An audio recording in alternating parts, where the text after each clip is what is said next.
Kid Dracula, released in 1990 for the Nintendo Family Computer courtesy of Konami, was a largely Japanese exclusive release until a couple years ago when it was included as part of the Castlevania Anniversary Collection, which is what we're playing from today. Even better, the collection includes a new localized translation, so I could actually read little text things that pop up in the intermissions and stuff.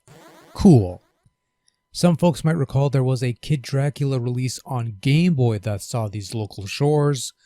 This is not that game, because that game came out 3 years later. This is actually the predecessor to that title, which meant we got a sequel to a game that never made these local shores.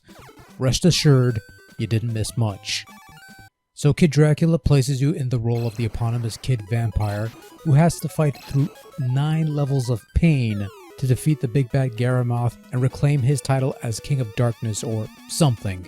It's a parody game, a joke take on the Castlevania series that was popular at the time. Despite this, however, and despite the first level basically being an abridged version of the Demonite Castle itself, Kid Dracula plays less like a Vania game and more like, well, that one game there.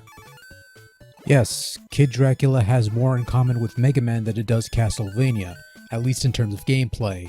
Your main weapon is a fireball that is essentially a slower shooting lemon. You can hold down the B button to charge your shot and fire a more powerful fireball, and as you beat levels you'll gain additional powers, such as homing fireballs, freeze spells, and other things that you could cycle through with the select button, rather inconvenient, but whatever, and execute by holding the B button to charge. The only option you don't have is the ability to pick your stages, but that's okay, because unlike Mega Man, Kid Dracula can shoot upwards and downwards, and he can crouch, so that's something.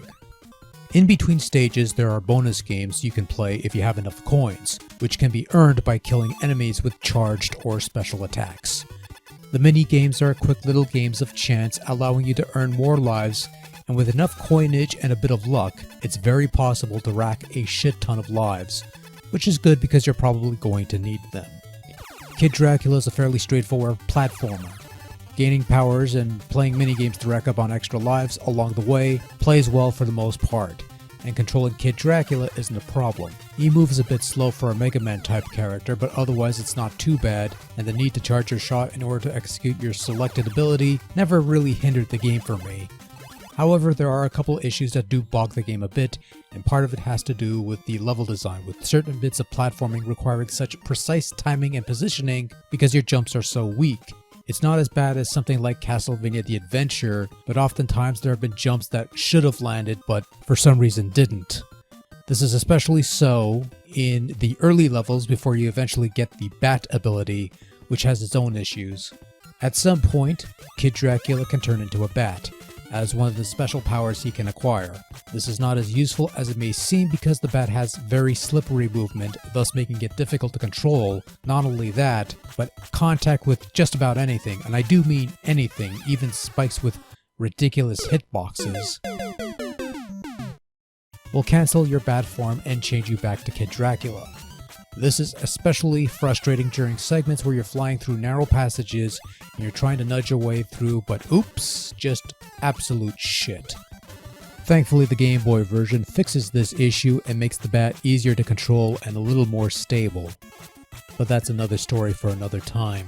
So suffice it to say that Kid Dracula is a fairly challenging game, and part of it is, poor platforming skills, but the other part is also purely by design, and there are some fun bits here. The roller coaster, the subway ride, the elevator ride to space, and the final level is essentially a boss rush of sorts. It's all part of memorizing layouts and patterns, as well as working around your limits and making good use of your homing attack, which ended up being my go-to attack for most boss battles. There's a password feature to resume your progress at a later time, but you apparently only get passwords up to stage 7, which makes the final stretch more like an old school Dr. Wily gauntlet. Like that one game there? Kid Dracula isn't a terribly long game though. It'll probably take you about an hour or less to get through the whole thing, and the relative ease of stacking up on extra lives soothes the pain a bit. Kid Dracula employs a cutesy, chibified visual style where everyone's short, stubby, and charming, and this results in clean-looking character designs that come off as cuter and funnier takes of the more fearsome creatures of the Castlevania series it's aping. I will say that the first level is a fairly good recreation of a typical Castlevania level, and probably would have fit in nicely in a proper 8-bit entry. Could have used a bit of a facelift on some of the blocks, but that's okay. I do like the little face on the bottom gaping at the charging moments. That's a bit of a nice touch.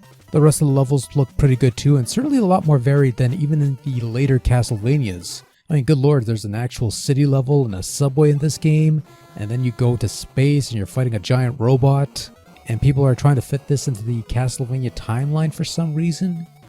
Such silly, stupid people.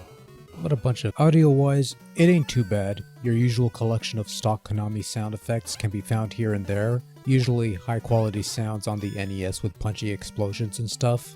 The soundtrack's alright. I dig the playful take on beginnings in the first level, and the rest of the tracks are a little more upbeat and playful and cheerful and stuff. Fits in nicely with the more cutesy nature of the game overall. Overall, Kid Dracula on the family computer it's alright. It does have some issues that keep it from being great, and some quibbles that might force some players to reconsider their life choices. That's going a little too far, but it's a it's a relatively straightforward little romp. There's oodles of charm and a fun time to be had. It's on the Castlevania Anniversary Collection for those who want to give it a shot, and even though it's the oddball of an otherwise quality compilation, Kid Dracula on the Famicom is certainly good fun.